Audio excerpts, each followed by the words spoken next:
자비로우신 하나님, 거룩하신 하나님, 오늘 이 새벽에도 저희들을 흔들어 깨워 주님 전으로 올라오게 하신 것을 감사드립니다. 아버지, 저희들의 영 가운데 주의 영을 부어주시기를 원합니다. 저희들의 심령을 사로잡아 주의 것 되게 하여 주시기를 원합니다. 오늘 이 아침에 드리는 저희들의 예배가 온전히 아버지께 상달되게 하여 주시옵시고, 하나님의 말씀을 통하여 교훈을 얻게 하시고 깨달음을 얻게 하시며 그 말씀조차 살아가는 복된 인생 되게 하여 주시옵소서. 예수님 이름으로 기도 올리옵나이다. 아멘. 자, 우리 찬송가 433장 함께 찬송을 부르겠습니다.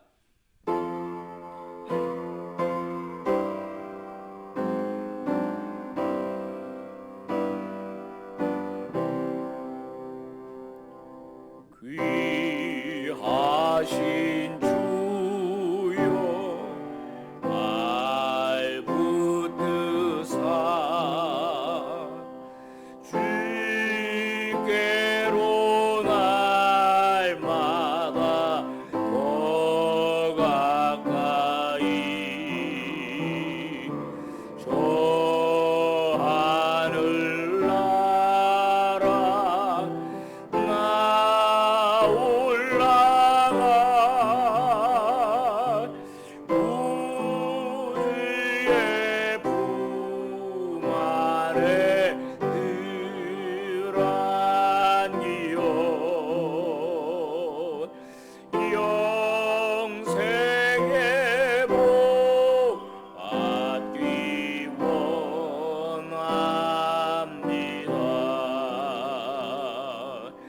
이 세상 내가 살 동안에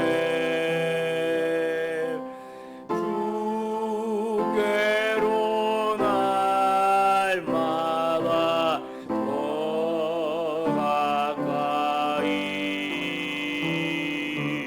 저 배는 천국 나 뒤로 가 한없는 복락을 다 얻도록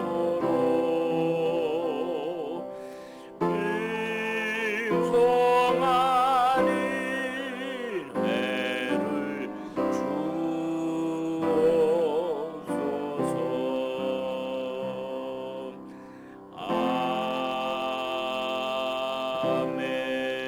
아멘. 하나님 말씀 레위기 7장 28절에서부터 38절의 말씀 한 절씩 우리 교독합니다. 여호와께서 모세에게 말씀하여 이르시되 이스라엘 자손에게 말하여 이르라.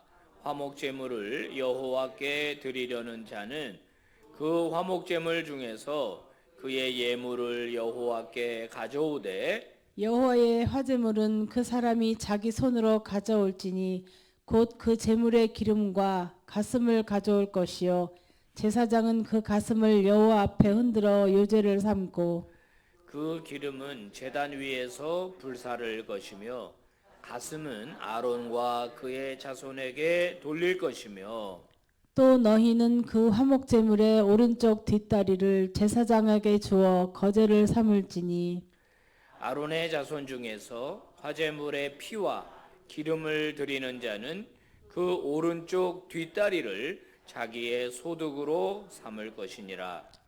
내가 이스라엘 자손의 화목제물 중에서 그 흔든 가슴과 든 뒷다리를 가져다가 제사장 아론과 그의 자손에게 주었나니 이는 이스라엘 자손에게서 받을 영원한 소득이니라. 이는 여호와의 화제물 중에서 아론에게 돌릴 것과 그의 아들들에게 돌릴 것이니 그들을 세워 여호와의 제사장의 직분을 행하게 한 날 곧 그들에게 기름 부은 날에 여호와께서 명령하사 이스라엘 자손 중에서 그들에게 돌리게 하신 것이라 대대로 영원히 받을 소득이니라. 이는 번제와 소제와 속죄제와 속건제와 위임식과 화목제의 규례라. 다 같이 여호와께서 시내 광야에서 이스라엘 자손에게 그 예물을 여호와께 드리라 명령하신 날에 시내산에서 이같이 모세에게 명령하셨더라. 아멘. 할렐루야. 여러분 축복하고 사랑합니다. 하나님께서 은혜 베풀어 주시기를 바랍니다. 여러분 이제 화목제물에 대한 규례를 이제 오늘 우리가 살펴보게 되는데요. 화목제물은 다른 제사에 비해서 이 규정에 대한 규례가 길게 나와요. 그만큼 하나님께서 이 화목제물에 대한 관심을 두고 있다 생각해도 이제 과언이 아니겠죠. 화목제물은 언제 드립니까? 특별히 감사한 일이 있을 적에 화목제물을 드립니다. 그 다음에 특별히 하나님 앞에 서원하는 일이 있을 때, 그럴 때도 하나님 앞에 화목제물을 드리고요. 그 다음에 자원하는 마음으로도 하나님 앞에 이제 화목제물을 드리게 됩니다. 이 화목제물의 오늘 규정을 보니까요, 이 소득이라는 말이 자꾸 나오네요. 소득. 제사장의 소득이다.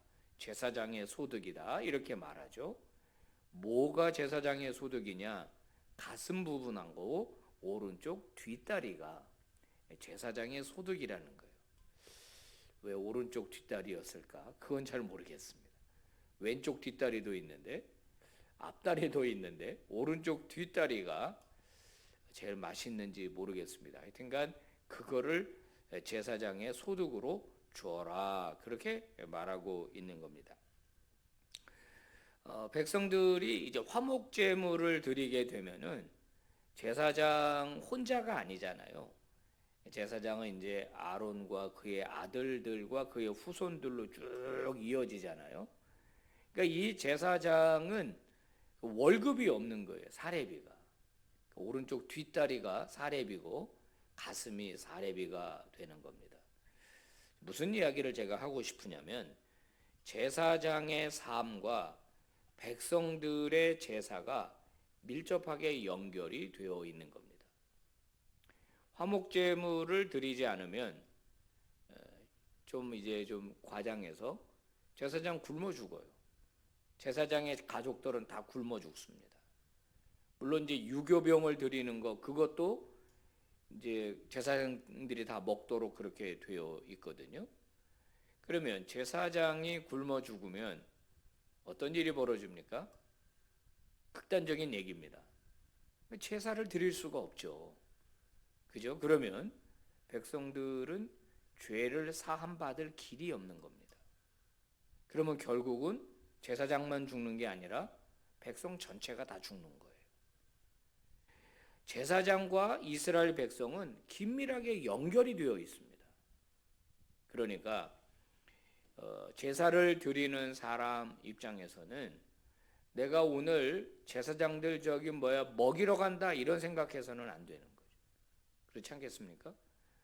너희들이 나 없으면 다 굶어 죽어, 이런 마음으로 제사 드려가지고는 하나님이 기뻐하는 제사가 되지 않겠죠. 제사장도 어떤 태도를 가져야 할까요? 이건 마땅히 내 거야 라는 태도를 버려야 될 겁니다.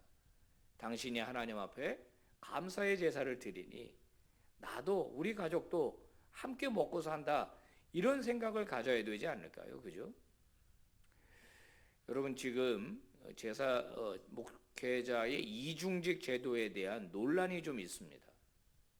목회자의 이중직을 인정할 거냐 말 거냐, 교단별로 말이에요.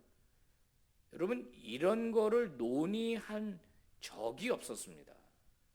왜 이런 일이 생깁니까? 이제 개척교회, 작은 교회, 이런 교회들이 목사님의 사례비를 충분히 주지 못하는 거예요. 근데 목사님은 하나님으로부터 소명을 받았으니까 목사직을 그만둘 수는 없어요. 그러니까 택시 운전을 하는 겁니다. 빌딩 청소를 하는 거고 배달 아르바이트를 하는 겁니다. 실제로 제 주변에도 그 무슨 이렇게 음식 배달하는 거 있잖아요. 오토바이 사가지고 열심히 낮에 애들은 다 학생이고 공부는 해야 되는데 교회는 작고 헌금으로 예산은 도저히 충당이 안 되고 건물 임대료 내야 되고 이러니까 많은 목사님들이 직업전선으로 이제 내몰리는 거예요. 여러분 이게 만약에요 이 지금이야 교회가 많으니까 그렇지 그러지만은 이게 우리 교회도 이런 일이 일어나고 한국 교회 전체에 이런 일이 일어나게 된다면 그러면 어떻게 될까요? 거대한 믿음의 공동체는 무너지게 되는 겁니다.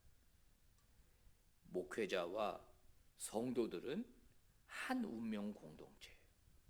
우리는 함께 연결되어 있는 아주 소중한 사람들이라는 걸 절대 잊어버리면 안 됩니다.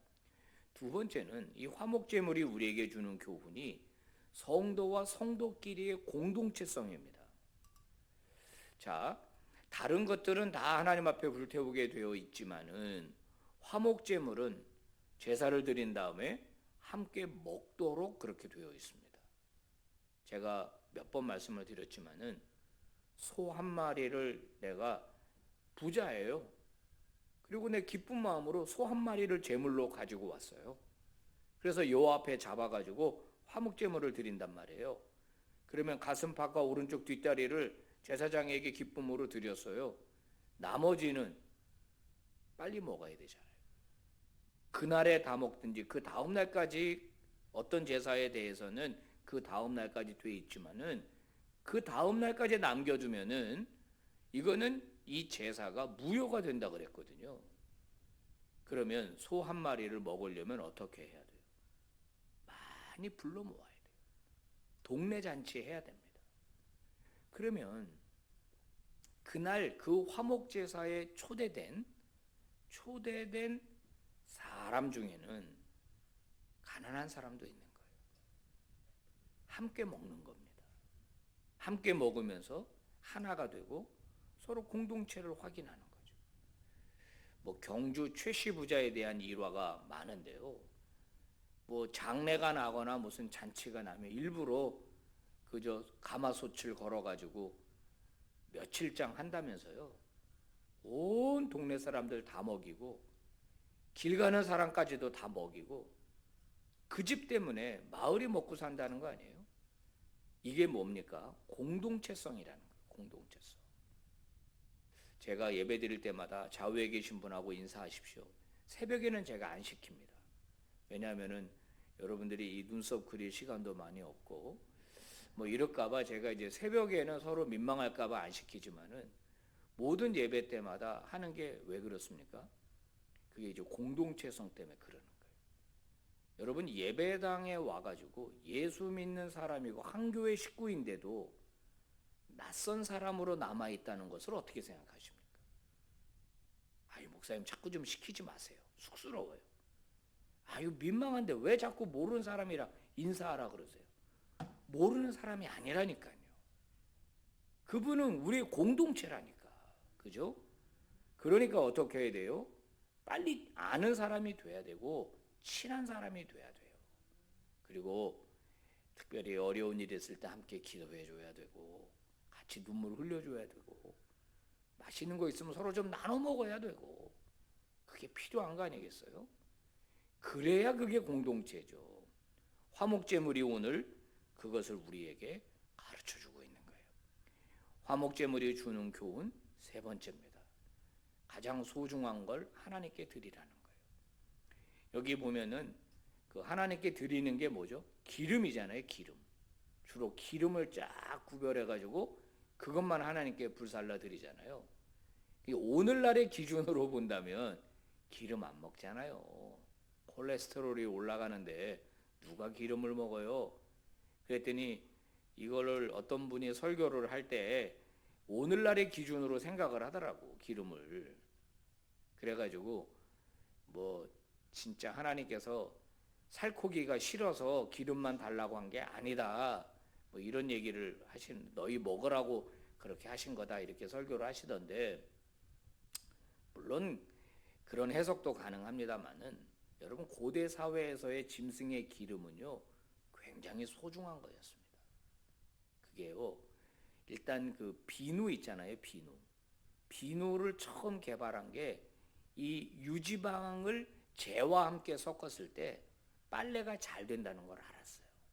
그래서 이 세탁할 때 기름을 사용하기도 했고요. 그 다음에 이 지금 초 같은 거는 사용 못 하잖아요. 부자들만 하지. 그러면 식물성 기름 내진 동물성 기름을 써야 되거든요. 등잔불을 켜야 될 거 아니에요, 밤에. 기름은 굉장히 소중한 거라고요. 제가 언젠가 그 고래잡이 이제 그 17세기, 18세기에 포경선에 대한 이야기를 좀 들어봤는데 그리고 영화도 보고 그랬습니다. 고래 한 마리 잡으면요, 거기서 고래 기름이 굉장히 중요하게 사용이 됐더라고. 고래 한 마리에 나오는 기름으로 등불을 밝히고 그걸 팔면 굉장히 비싸게 팔았어요. 그 다음에 가죽 같은 거 부드럽게 하려면 표면에 기름을 발라야 되는 거예요.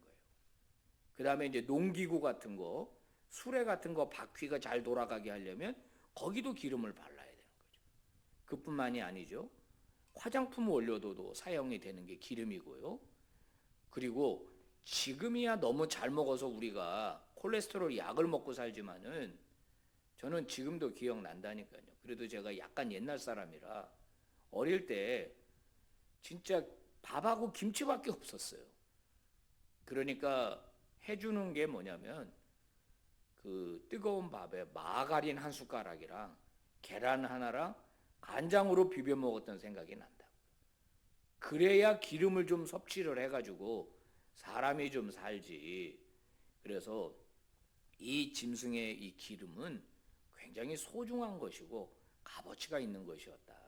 그걸 하나님께 드렸던 거를 우리가 알아야 돼요. 그러면 오늘날 예배에서 우리의 가장 소중한 것은 무엇일까요? 돈? 물론 돈도 소중하죠. 하나님 앞에 헌금 아무나 하는 건 아니잖아요. 그렇지 않습니까? 하나님 사랑하는 마음이 있어야 헌금합니다. 돈 있다고 하는 게 아니에요. 돈이 있어도 헌금 못하는 사람 많아요. 못합니다. 아까워서. 그러니까 사랑하는 마음이 있으면 우리가 귀한 거 물질을 드리는데 그거보다 더 귀한 게 있어요. 우리 마음입니다. 마음. 자, 제가 예를 들어 볼게요. 지금 이제 우리가 피아노 헌금하자고 이제 얘기를 해서 많은 분들이 지금 동참을 하고 있습니다. 지난주에 광고했는데 제가 어저께 받으니까 하여튼 많은 분들이 참여를 했어요. 그럼 이제 제가 만약에 피아노 헌금을 10만 원을 한다고 한번 가정해 봅시다. 여기 이제 제 주머니에서 10만 원을 꺼냈어요. 헌금 봉투에 넣었습니다. 그리고 하나님께 드렸어요. 그러면 제 주머니에 있던 10만 원이 어디로 간 거죠? 하나님께로 간 거잖아요. 그럼 나는 10만 원을 바친 겁니다. 내 돈 10만 원은 하나님께로 가 있는 거예요. 그러면 마음을 바친다고 한번 생각해 보세요. 내 마음이 어디에 가 있는 거예요? 하나님께 가 있는 거예요. 그럼 내 마음은 어떤 역할을 하는 것이에요? 모든 생각, 판단, 그죠? 결정. 이것이 나오는 데가 마음이란 말이에요. 그러니까 마음을 안 바치면 죄송하지만 안 바친 거예요.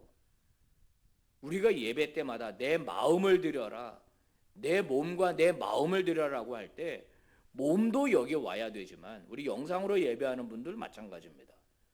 여러분 몸은 거기에 있지만 마음이 드려져야 예배가 된 거예요. 아멘입니까?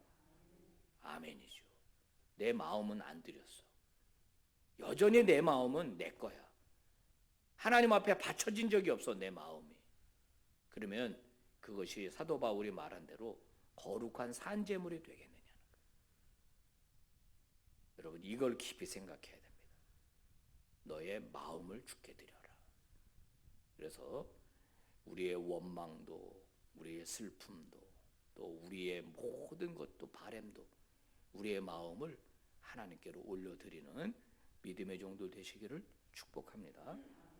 기도하겠습니다. 하나님 아버지 감사합니다. 화목제물을 통하여 깨달음을 주셨습니다. 아버지 가장 귀한 것 주께 드리기 원합니다. 내 몸도 마음도 내 모든 것이 하나님께로부터 왔으니 하나님 원하시면 기쁨으로 드리는 자 되게 하여 주시옵소서. 하나님 앞에 아까워하지 않게 하시고 인색한 자가 되지 말게 하여 주시고, 무엇보다 내 마음과 내 인생이 하나님 앞에 바쳐진 바 된 종들 되게 하여 주시옵소서. 코로나가 점점 더 창궐하고 있습니다. 아버지여, 지금 확진돼서 약을 먹고 또 이제 앓고 있는 우리 교우들 속히 회복될 수 있도록 하나님 도와 주시옵소서. 이 나라의 대통령이 뽑혔습니다. 절반은 한숨 짓고 있고 절반은 기뻐하고 있습니다. 여자들은 한숨 짓고 있고 남자들은 기뻐하고 있습니다. 노인들은 기뻐하고 젊은이들은 한숨 짓고 있습니다. 아버지, 나라가 이렇게 찢어져 버리고 말았습니다. 영남은 기뻐하고 호남은 슬퍼하고 있습니다.